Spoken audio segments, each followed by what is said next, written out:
සද්ධර්ම ශ්‍රවණයට කැමති ලංකාවාසී ලෝකවාසී සියලු දෙනා වෙනුවෙන්ම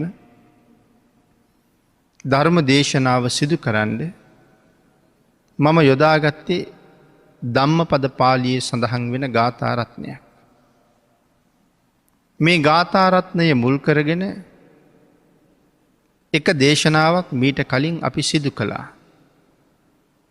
ඒ ගාථාරත්නය පදනම් කරගෙන සිදු කරන දෙවනි ධර්ම දේශනාව තමයි මේ සිදු කරන්න සූදානම් වෙන්නේ. ධම්මපද පාළියේ යමක කියන වර්ගයේ සඳහන් වන අසාරේ සාර මතිනෝ සාරේ චාසාර දස්සිනෝ තේසාරං නාදිගච්ඡන්ති මිච්ඡා සංකප්ප ගෝචර කියන මේ ගාථාරත්නයේ මොනවද අසාරේ සාර මතිනෝ මොනවද මිච්ඡා සංකප්ප කියන කරුණු තමයි අපි සාකච්ඡා කරමින් හිටියේ. පිනතනේ මිච්ඡා සංකප්ප අතර මේ දිට්ඨ මංගලික සුත මංගලික මුත මංගලික කියන කාරණාව අපි සාකච්ඡා කරමින් හිටියා. දිට්ඨ මංගලික කියලා කියන්නේ දැකීමෙන් මංගල්‍යයක් ගැන කල්පනා කරන එක. සමහර කෙනෙක් තමන් ගමනක් යන්න එළියට ආවම මගට බැස්සහම සමහර අය දකින්න කැමති නෑ. හිස් කලගෙඩියක් දකින්න, ස්වාමියා නැති කාන්තාවක් දකින්න, ස්වාමින් වහන්සේ නමක් දකින්න, යාචකයෙක් දකින්න තියෙන අකමැත්ත දිට්ඨ මංගලිකයි. දැකීමෙන් මංගල්‍යයක් වෙනවා කියලා හිතලා මේ දේවල් දැක්කහම අවාසනාවක් නැත්තම් තමන් යෙදෙන කටයුත්තට බාධාවක් මගතොට තමන්ට කරදරයක් එහෙම හිතනවා. අපි මේ කාරණාව කලින් දේශනාවේ සාකච්ඡා කළා. නමුත් තවත් කරුණු කීපයක් අපි ඒ සම්බන්ධයෙන් සාකච්ඡා කරනකොට පිනතුනේ අපිට යාචකයෙක් හරි කවුරු හරි දකින්න ලැබුණොත් වැදගත් ගමනක් පිටත් වෙනවා කියලා හිතන වෙලාවක ඒක බොහොම ලාභයක් කියන කාරණාව අපි සාකච්ඡා කළා. ඒ යාචකයා අතපාන්න එන්නේ තමන්ට යමක් නැති නිසා. ලැජ්ජාව පැත්තක තියලා අනුන්ට අතපාලා ජීවත් වෙනවා. සම්මා දිට්ඨිය තියෙනවා නම් ඒක අපිට ලොකු අවස්ථාවක්. සම්මා දිට්ඨිය නැත්තම් ඒක අපි අකුසල් රැස් කරන තැන. සම්මා දිට්ඨිය ඇත්නම් අපි එකෙන් ප්‍රයෝජන ගන්නවා. මේ යාචකයා අතපාණ්ඩාවේ කුසගින්න වේදනාව දරාගන්න බැරි නිසා. සංසාරේ දම්පැන් දීලා නැති නිසා. එහෙමනම් ඒ පුද්ගලයා දුකින් මුදවන්න මට පුළුවන්කම තියෙනවා නම් මේ වෙලාවේ මට ආත්ම 100,000 ගාණක් මේ විදිහේ දුකකට පත් නොවන පුද්ගලයෙක් බවට පත් වෙන්න පුළුවන්. එහෙම හිතලා කටයුතු කරනවා නම් ලැබිච්ච අවස්ථාවෙන් අපි ප්‍රයෝජන ගැනීම. නමුත් ද්වේෂයෙන්, කේන්තියෙන්, බැනවදිමින්, පරුස වචන කියමින්, මුහුණට පවා කෙල ගසමින් කටයුතු කරනවා නම් ඒ අවස්ථාවෙන් අපි රැස් කරගන්නේ ඔහුටත් වඩා ආසරණ බවකට යන පාරකට තමයි අපි පාර හදන්නේ. ආන් ඒ නිසා භාග්‍යතුන් වහන්සේ දේශනා කළේ මේ මිත්‍යා සංකල්ප තමයි මේවා. කෙනෙක් දැකලා ඒ දර්ශනය හොඳ නෑ කියලා හිතන එක. ඒක මිත්‍යා දෘෂ්ටිය. ඊළඟට සුතමංගලික කියලා සඳහන් කළේ මේ ඇහෙන දේවල්. හූනෙක් කෑ ගහනවා, කෑරලෙක් කෑ ගහනවා, උලමෙක් කෑ ගහනවා, සුනකෙක් උඩ බුරලනවා. මේ දේවලුත් අපි හිතනවා හරි අවාසනාවන්තයි කියලා. ඒ හින්දා කෑරලෙක් හූනෙක් කෑ ගහපුවම යන ගමන ටිකක් පරක්කු කරලා තමයි යන්නේ. හැබැයි පරක්කු වෙලා නැවත වෙලාවට යන්න ඉක්මන් කරන්න ගිහිල්ලා අපිම අමාරුයි වැටෙන වෙලාවල් ඕන තරම් තියෙනවා. අසාරයේ සාරයේ හැටියට ගන්න ගිහිල්ලා වෙච්ච දේවල්. එතකොට මොනවද මේ මුත මංගලික කියලා කියන්නේ? පිනතනේ මුත මංගලික කියලා කියන්නේ සමහර කෙනෙක් විශ්වාස කළා මේ නෙළුම්මල් මානෙල්මල් සඳුන් වගේ දේවල් වල සුවඳ ආග්‍රහණය කරන්න ලැබෙනකොට. අලුත් ගොයන් නාමල් ඒවාගේ දේවල් අතපත ගාණ්ඩ ලැබෙනවන. ඒ වගේම කිරි ගිතෙල් කිරිබත් වගේ දේවල් ලැබෙනවනම් ඒක මංගල ලක්ෂණයක් හැටියට. වාසනාවන්ත සිදුවීමක් හැටියට. නමුත් භාගිතුන් වහසේ ඒ කාරණාව එහෙම සඳහන් කරලා එහෙම සඳහන් කරලා නෑ. සමහර කෙනෙක් දරුවෙකුට නමක් තියන්ට ගියත් නමට අකුරක් හොයාගෙන දවස් ගානක් ඇවිදිනවා. ඒ අකුරෙන් නමතිහම හරි වාසනාවන්තයි කියලා හිතෙනවා. එහෙම හිතලා ඕන තරන් අපි නන් තියලත් තියෙනවා. නමුත් තියපු අයට වාසනාව එළඹිච්ච බවක් නම් පේන්ඩ එහෙම බවක් නම් පේන්ඩ නෑ. මොකද නමකට වාසනාව ගේන්ඩ බෑ. හොඳ නමක් තියෙන එක හොඳයි. ඒ පුද්ගලයට ලැජ්ජ නැතුව ආමන්ත්‍රණය කරන්න පුළුවන් නමක් තියෙනවා. නමුත් ඒ නම වෙනුවෙන් ඔච්චර කැපකිරීම් කරන්න වෙහෙසෙන්ඩ තව කවරු හරි මේ අකුරෙන් නම තිබ්බහම හොඳයි කියහම අපි එකෙන් නමක් හොයන. තව කෙනෙක් ගාවට ගිහිල්ල කියනවා මේකෙන් නමක් හදල දෙන්න කියලා. ඒකනං ඒ පුද්ගලයට තියෙන වාසනාවන්ත අකුර නමට 10 දෙනෙකුගෙන් ඇහුවොත් 10 දෙනාම එකම අකුර කියන්න ඕනේ. ඒ වුණාට එහෙම වෙන්නේ නැහැ. 10ක් ගාවට ගියාම සමහරලාට කියවෙන්නේ අකුරු 10ක්. ආන් එහෙම නමක් තියලා කවදාවත් පුද්ගලයෙකුට සාර්ථකත්වය ගෙනල්ලා දෙන්න පුළුවන්ද? එහෙම සාර්ථක වුණා නම් ලංකාව මීට වඩා ලස්සන රටක් වෙන්න ඕනේ. මීට වඩා ගුණධර්ම තියෙන මිනිස්සු ලංකාවේ ඉන්න ඕනේ. මේ තරම් හොරමැරකම් වංචාකම් දූෂණ භීෂණ ලංකාවේ නැති වෙන්න ඕනේ. මිත්‍යා සංකල්ප සම්මා සංකල්පසේ කල්පනා කරගෙන අතිශයින්ම සම්මා දිට්ඨික වූ සම්බුද්ධ ශාසනයේ නිර්මල වූ තිසරණය කෙලෙසගෙන නමුත් අපි බුද්ධ ශ්‍රාවක බෞද්ධ කියන නම විතරක් ලෝකෙට කිය ඉන්නවා. අන් අය ළඟ නැති මිත්‍යා විශ්වාස ගොඩකින් අපේ ජීවිත පිරීලා. පිනතුනි කෙනෙකුට නමක් හොඳට තියහම ඒ පුද්ගලයට වාසනාව ගේන්න නම් අපි නමට අනුව හැසිරෙන පුද්ගලයෙක් හදන්ඩ අපි වෑයම් කරන්න ඕනේ. නමුත් නම තිබ්බ මිසක් ගුණධර්ම උගන්නන්ට වෑයම් කරපු බවක් අපිට පේන්නේ කොතනින්වත්. මේ ලෞකික වෙච්ච අධ්‍යාපනයක් උදෙසා අරගෙන ගියා මිසක් මව්පියන්ට සලකන හැටිවත් පුරුදු කරන්න, තුනුරුවන්ට වන්දනා කරන හැටිවත් පුරුදු කරන්න උත්සාහ කරන අවස්ථාවක්, බණක් දහමක් අහන්න පුරුදු කරන අවස්ථාවක් එහෙම දකින්න නෑ. හැබෑවටම වාසනාව ගෙනල්ල දෙන්න ඕනේ නම් මේ නමෙන් වැඩක් නෑ. එනම් මොනවද අපි කරන්න ඕනේ? සිහියෙන් ප්‍රඥාවෙන් උට්ටාන වීරයෙන් යුක්තව සිල් ගුණ මත තිසරණ මත පිහිටලා කටයුතු කරනවා නම් ඒ අයට නිකම්ම වාසනාව හම්බ වෙනවා. මේ ගුණ මත පිහිටලා කටයුතු කළා කියලා කියන්නේ එතන ඉඳලා ඒ පුද්ගලයා දියුණු වෙන්න පටන් ගන්නවා.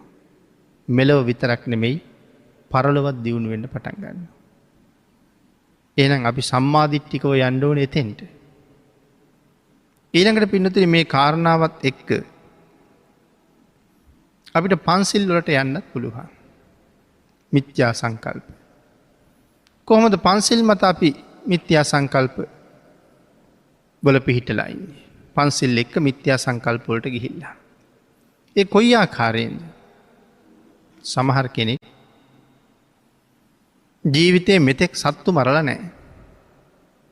එයා සමාදන් වෙලා ඉන්නේ සත්තු මරන්නේ නැහැ කියලා. හැබැයි දරුවෙක් ලැබුණහම දරුවා වෙනුවෙන් සත්තු මරන්න පටන් ගන්නවා. දරුවෝ වෙනුවෙන් මදුරුවෝ මරනවා.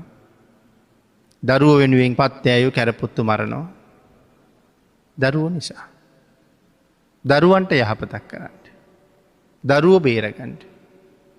හැබැයි එහෙම කරන්න ගියහම දරුව බේරෙනවද? දරුව නෙමේ ඉස්සරලම තමන්ගේ ආරක්ෂාව තමයි නැතුව යන්නේ. දරුව බේරගන්නත් තමන්ට ආරක්ෂාවක් තියෙන්න ඕනේ. මූලිකවම තමන්ගේ ආරක්ෂාව නැති කරගන්න. තවත් කෙනෙක් කල්පනා කරනවා සමහර සත්තු මරලා මස් කෑවහම නිරෝගී වෙනවා කියලා. දීර්ඝායුෂ ලැබෙනවා කියලා. එහෙම සංකල්පකුත් තියෙනවා. ඉතින් තවත් කෙනෙකුගේ ජීවිතේ නැති කරලා අපි කොහොමද දීර්ඝායුෂ ලබන්නේ? ඒ ජීවිතේ නැති කරපු පුද්ගලයාත් දීර්ඝායුෂ වලට කැමතියි. අපි දීර්ඝායුෂ වලට කැමති නිසා තවත් දීර්ඝායුෂ වලට කැමති කෙනෙක් මරලා අපිට දීර්ඝායුෂ ලබන්න පුළුවන් බවක් බුද්ධ ආගමේ නම් සඳහන් කරලා නැහැ. බුදුරජාණන් වහන්සේ එහෙම ක්‍රමයක් දේශනා කරලා නැත්තම් ඒක අයිති වෙන්නේ මේ මිත්‍යා සංකල්ප ගණේටම තමයි.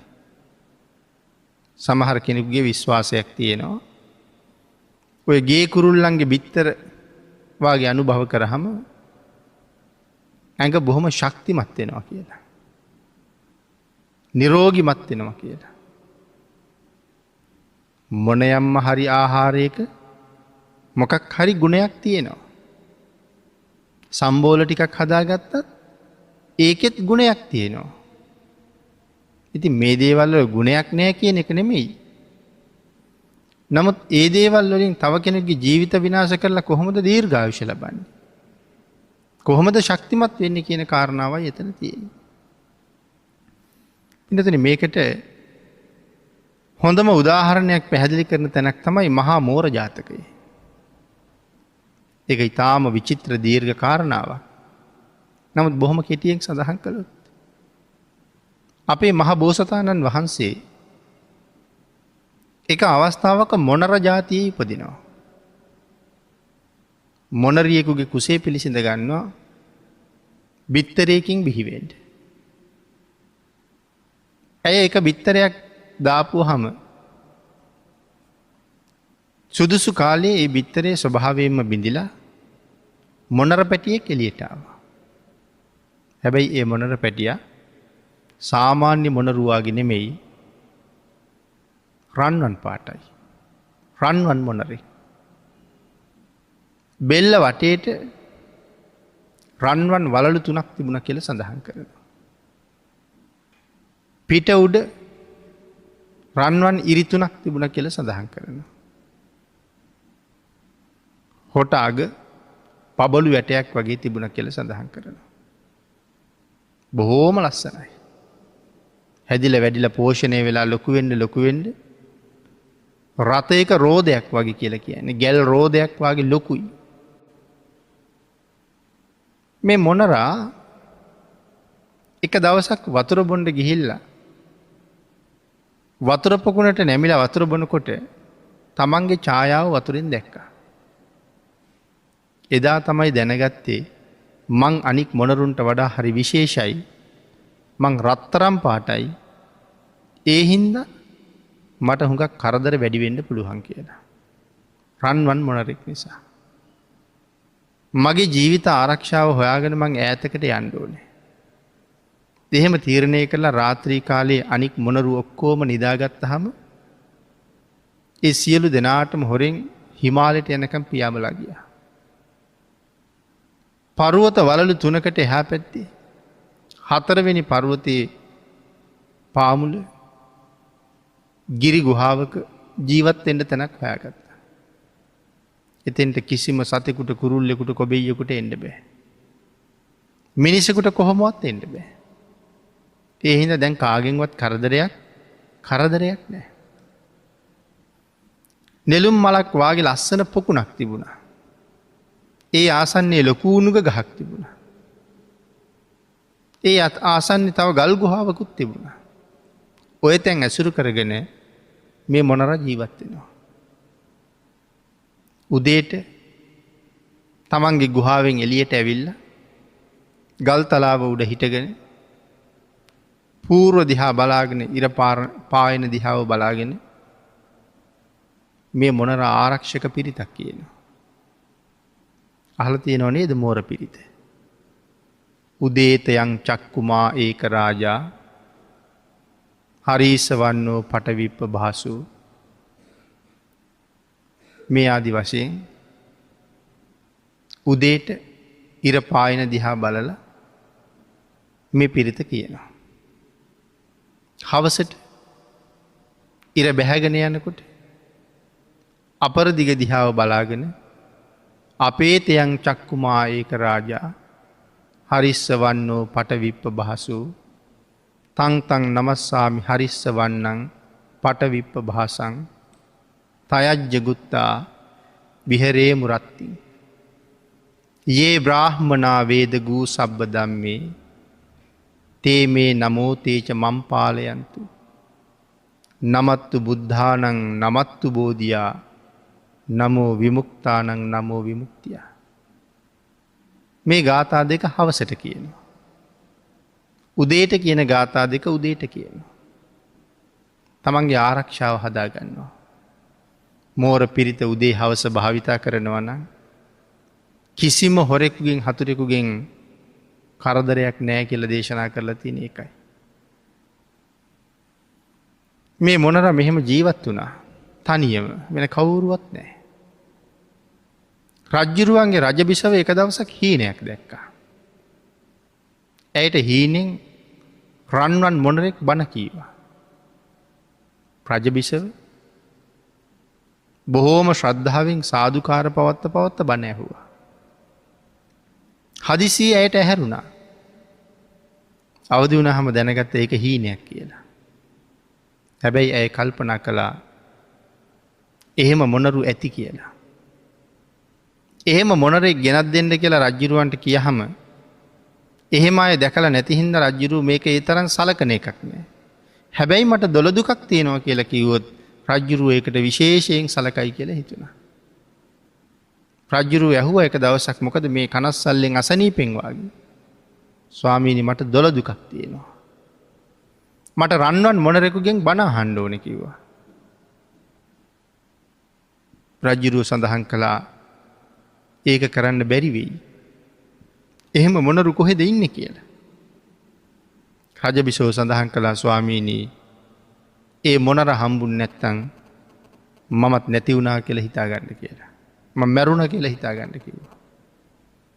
රජ්ජුරුවෝ ඒ නිසා වැදි පුද්ගලයෝ ගෙන්නලා ඇහුවා එහෙම මොනරු දැකලා තියෙනවද කියලා.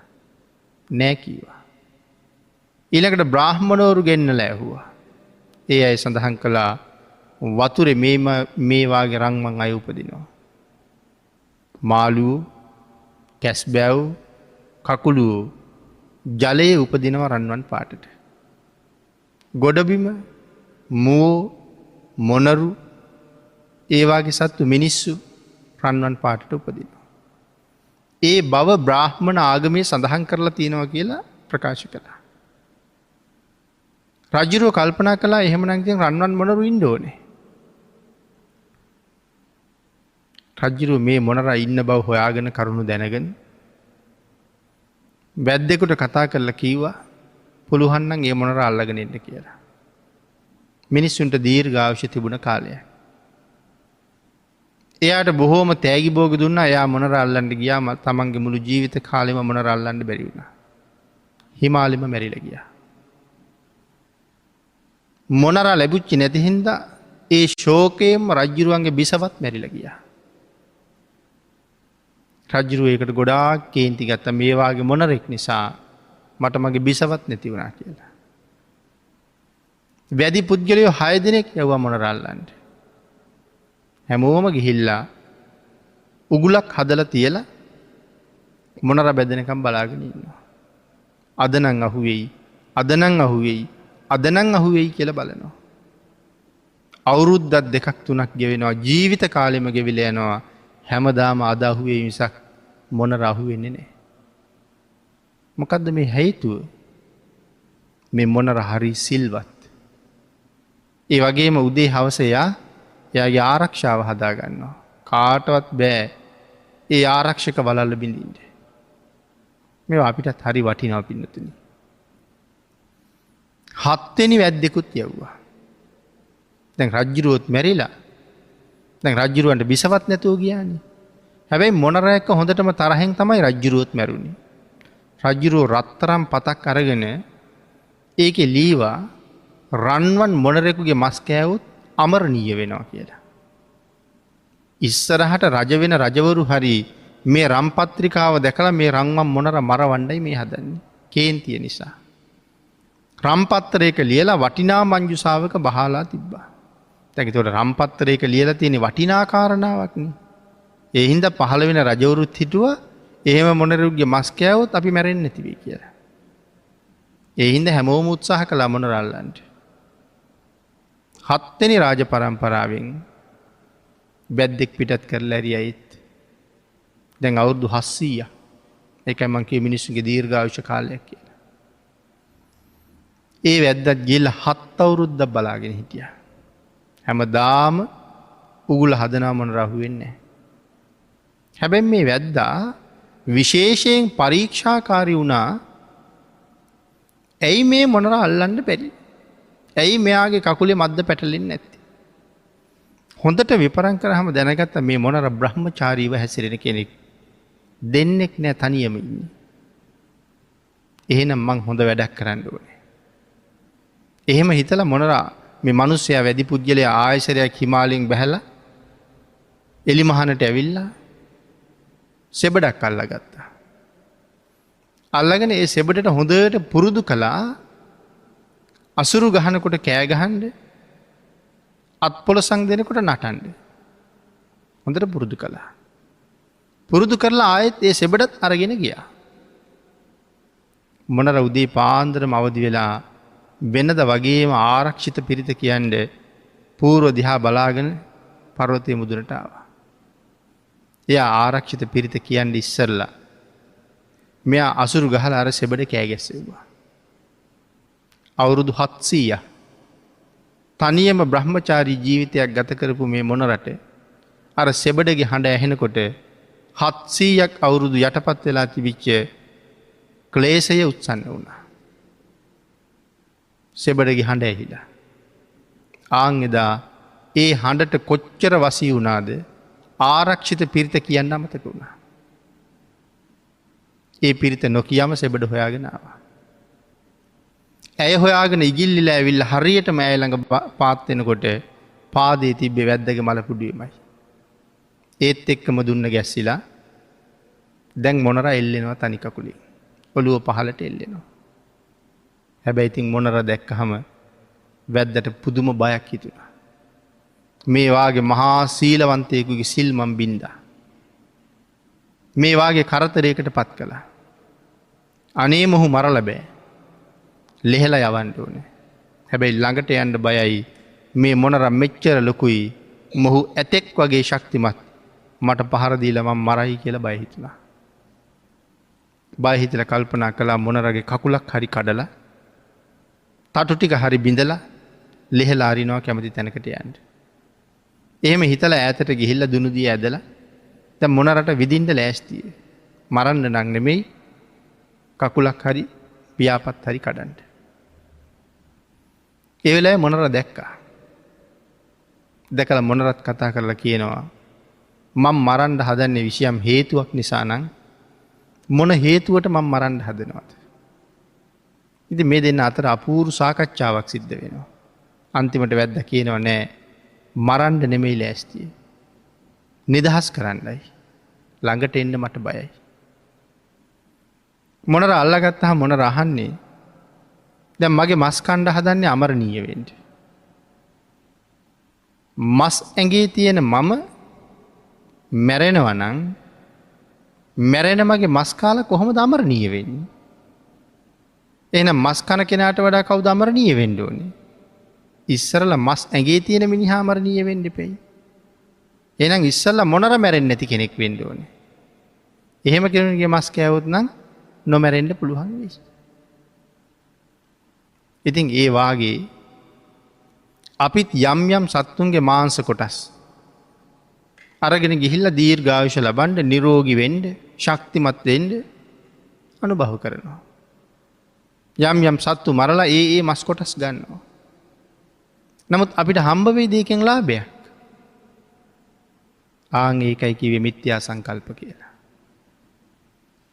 නිසරු දේවල් සරු දේවල් හැටියට හිතාගෙන ඉන්නවා. ඒකෙන් අපිට ලාභයක් නෙමෙයි වෙන්නේ මහ පාඩුවක්. දීර්ඝායුෂ ලැබෙන්නේ එහෙම අනුභව කරාම අපිට ලැබෙන්නේ අල්පායුෂ්ක බවක්. සංසාරේ ප්‍රාණඝාතය භාග්‍යතුන් වහන්සේ පෙන්නලා තියෙන හැටි කොයි තරම් භයානකද.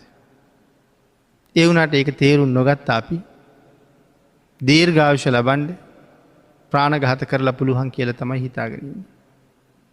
වර්තමානය ගැන කල්පනා කෙරුවොත් නිතර නිතර දේශනා කරලා තියෙනවා. ඩෙංගු හැදුනොත් අපි මැරෙන නිසා අකාලේ මැරෙන්නේ නැතුව හුඟක් කල් ජීවත් වෙන්න ඕන නිසා අපි කල්පනා කරලා තියෙන්නේ ඩෙංගු මදුරුව මරන්න. මදුරුව මරලා අපි දීර්ඝායුෂ ලබන්න. සංකල්පය මොකක්ද එතකොට? සම්මා දිට්ඨිකද මිත්‍යා දෘෂ්ටිකද? බුදුරජාණන් වහන්සේට එකඟද නැත්තේ? එකඟ නැහැ. විරුද්ධයි. එහෙනම් භාග්‍යතුන් වහන්සේට විරුද්ධ වෙලා අපිට මේ සංසාරේ විමුක්තිය හොයන්න පුළුවන් වෙයිද? මදුරුවෙක් වැහුවාම අපි හඬක් නගලා ගහනවා. ගහපුවාම චටස් ගාලා සද්දයක් එනවා. එතකොට දැන් මේ මදුරුවා කවුරු වෙන්නේ නැද්ද? එයාටත් සම්මා සංකල්ප නැතුව පෙර මදුරුවන්ට ගහ ගහ හිටපු මිනිහෙක් වෙන්න පුළුවන්. දැන් මැරිලා මදුරුවෙක් වෙලා. දැන් එයා මදුරුවන්ට ගැහුවා වගේම එයත් මදුරුවෙක් වෙලා දැන් ගුටි කාලා මැරෙනවා. සමහර වෙලාවට අර මදුරුව මරණ උපකරණක් තියෙනවා. දැකලා තියෙනව නේද? ඔය පාරවල් අයිනේ තියාගෙන රැකට් එකක් වගේ එකක්. ඒකේ පොඩි විදුලියක් තියෙන්නේ. මදුරුවන්ට ලං කරපු ගමන් මදුරුව පුපුරනවා ඒකෙන්. අපිට හරි සතුටුයි. දැන් මේ සතුට හොයලා තියෙන්නේ මිත්‍යා සංකල්පයකින්. නිසරු දෙයකින්. ළමයිට ගෙනහිල්ලා දීලා තියෙනවා මව්පියෝ. ළමයි හැන්දෑවට දොරවල් වහගෙන හරි විනෝද ක්‍රීඩාවක්. මදුරුවන්ට ඕක අල්ලල්ලා හැමතැනම දඟලනවා. දැන් වාසනාවන්ත නමක් තියලා හරියනවද? නම නම් හරි වාසනාවන්තයි. නමේ අර්ථයත් හරි ඉහළයි. නමුත් දැන් මොකද්ද මේ කරන්න දීලා තියෙන්නේ? අල්පායුෂ්ක වෙලා සතර පාය යන වැඩපිළිවෙලක්. ඒ විදුලි සැර වද්ද ඒ සත්තු මරහම මේ සංසාරේ කී කාර්යයක් විදුලි සැල වැදිලා අපි මැරෙයිද? අකුණු වැදිලා අපි මැරෙයිද? ඉතින් එහෙම වෙන්නේ සසර එහෙම කරුම තියෙන නිසා. එතකොට මේ ඔක්කොම අයිති වෙන්නේ මිත්‍යා සංකල්ප ගණයට. සමහර වෙලාවට ලොකු වෙළඳ ආයතන වලට ගියහම විදුලි බුබුලු කීපයක් දැල්වලා තියලා තියෙනවා. මැස්සෝ වාගේ පුංචි සත්තු සියලු දෙනාම ඒකට වේගෙන් ඇදිලා යනවා. වරින් වර හඬක් නැගෙනවා. ඒ ළඟට යන සත්තු ඔක්කොම පුපුරනවා. ඉතින් සංසාරේ හඬ. අපිත් එහෙම පුපුරම මැරෙනවා සත්තාරේ. එතකොට දැන් මේ සම්මා සංකල්පද? මිත්‍යා සංකල්ප.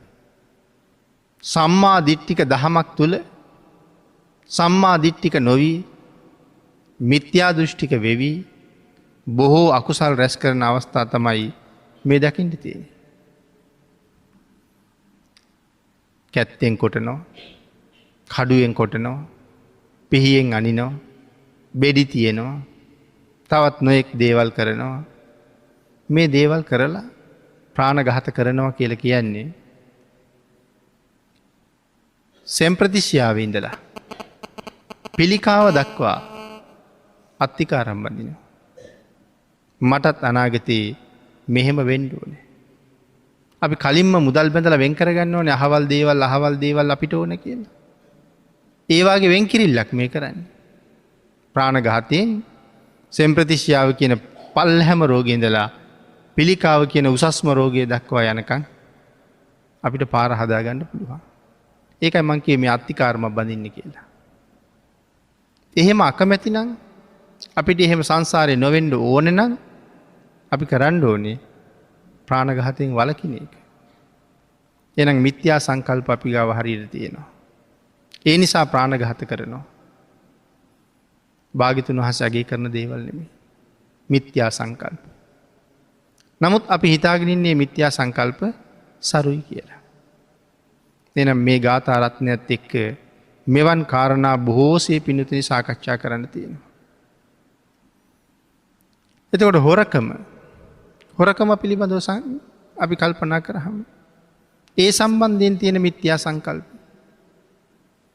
කොයි තරම් Tamanට දියුණු වෙන්න පුළුවන් කියලා හිතාගෙන පාරිභෝගිකයෝ අසරණ කරනවාද?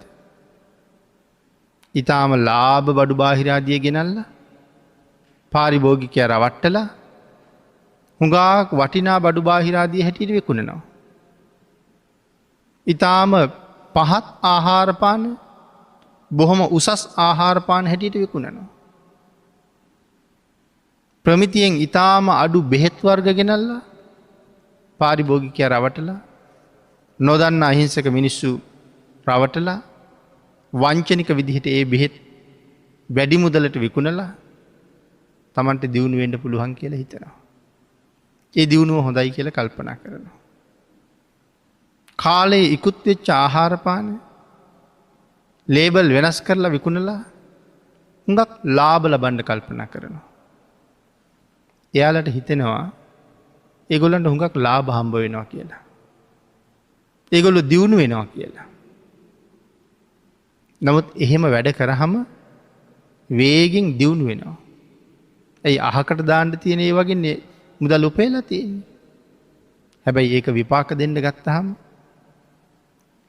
දෙන්න ගත්තාම Tamanට හරි දරුවෙකුට හරි පවුලේ කෙනෙකුට හරි හැදෙන අසනීපයක්. ආන් ඒක වෙනුවෙන් අර හම්බ කරපු ඔක්කොම වියදම් කරන්න වෙනවා. ඒක හිසේ රදයක් වෙන්න ඇති. නමුත් හොඳ වෙන්නේ. කරන්න පුළුවන් දේවල් දහස් ගණන් ලක්ෂ ගණන් දීලා පරීක්ෂණ කරනවා. නමුත් ලෙඩේ මොකද්ද කියලා හම්බෙන්නේ නැහැ. ඒ මේ දේවල් වලින් උපයපු දේවල් ඊටාම පුංචි දෙයකින් වේගෙන් විනාශ වෙලා යනවා. අපි අර වෙලාවේ හිතාගෙන හිටියා හුඟක් ලාභ හම්බ වෙයි කියලා. නමුත් ධර්මයට විරුද්ධ නම් බුදුරජාණන් වහන්සේ අනුමත කරලා නැත්තම් කාටවත් ඒකමෙන් දියුණු වෙන්න පුළුවන් කමක් නැහැ පිළිතුරු. ආන් ඒ නිසා මේ කාරණා ඔස්සේ මිත්‍යාව මොකද්ද? සම්මාදිට්ඨිය මොකද්ද කියන එක අපි මනාව දකින්න ඕනේ. අපේ බුදුරජාණන් වහන්සේ මොනතරම් සංසාරේ මේ දේවල් වලින් වැළකීලා හිටියද? මොනතරම් සංසාරේ භාග්‍යතුන් වහන්සේ බොහෝ දෙනාට පාරමිතා පුරපුර උදව් කළාද? මොනතරම් දන් දුන්නද? කොයි තරම්නම් දානපති වුණාද? ඉතිපිසෝ ගාථාවේ පළවෙනි ගුණය අරහං ගුණය. ඇයි මේ අරහං කියලා කියන්නේ? බොහෝ දේවල් ලබන්න භාග්‍යතුන් වහන්සේට තියෙන භාග්‍ය. ලැබීමේ භාග්‍ය. ඒ භාග්‍ය කොයි තරම්ද කියලා කාටවත් මේ ලෝකේ තීරණය කරන්නත් බෑ, හිතලා ඉවර කරන්නත් බෑ. සිද්ධාර්ථ කුමාරයා Tamanට ලැබෙන්න තියෙන සක්විති රාජ්‍ය අතහැරලා ගියහම බිම්බිසාර රජුව මොකද්ද කළේ? තමන්ගේ විශාල රාජ්‍ය සියලුම සම්පත් එක්ක සිද්ධාර්ථ කුමාරයාට පැවරුවා. මේ කලින් දැකලා දැනගෙන අඳුරගෙන මිත්‍රත්වයක් තිබුණද? එහෙම මොකවත් නැහැ. පළවෙනිම දර්ශනය ඉස්සරලම දැකපු දවස. දැකපු ගමම්මයි කියන්නේ මං අහවලා කියලා කියනකොට කුමරුනි මගේ මේ අංග මගද කියන මහරාජ්‍යන් දෙකම ඔබ වහන්සේට පවරනවා. මේ දෙකම බාර අරගෙන රජකම් කරන්න. එහෙම දෙනවද රජෙක්? නමුත් දැක්ක පමණින් තමන්ගේ රාජ්‍යම දෙන්න හිතුනේ ඇයි? ඒ තරම්ම සංසාරේ දන් දීලා තියෙන නිසා. ඒ තරම්ම සංසාරේ ගුණ පුරලා තියෙන නිසා. ඒ තරම්ම සිල්වත් නිසා ඒ විදිහට තමන්ගේ රාජ්‍ය පරිත්‍යාග කරන්න පුළුවන් වුණා. ඊළඟට බිම්බිසාර රජ්ජුරුවෝ ඒ දේ ප්‍රතික්ෂේප කරාම බෝසතාණන් වහන්සේ ප්‍රතික්ෂේප කළා. මහරජේ මීට වඩා සක්විති රජකමක් අත්හැරලා මම මේ ඉන්නේ. මම හොයන්නේ ලෞතුරා බුද්ධ රාජ්‍ය මිසක් මේ වාගේ රාජ්‍යයක් නෙමෙයි කියලා සඳහන් කරාම ආපහු තමන්ගේ රාජ්‍ය බාරගත්තා. බාරගෙනත් ආරාධනාවක් කළා. ඒ හොයන ලෞතුරා බුද්ධ රාජ්‍ය ලැබුණට පස්සේ ඔබ වහන්සේ ඉස්සරලාම මගේ රාජ්‍යයට වඩින්න කියලා මං ආරාධනා කරනවා අද කියලා. අපේ සමහර වෙලාවට කල්පනාව බුදුරජාණන් වහන්සේ හරි දුප්පත් කියලා.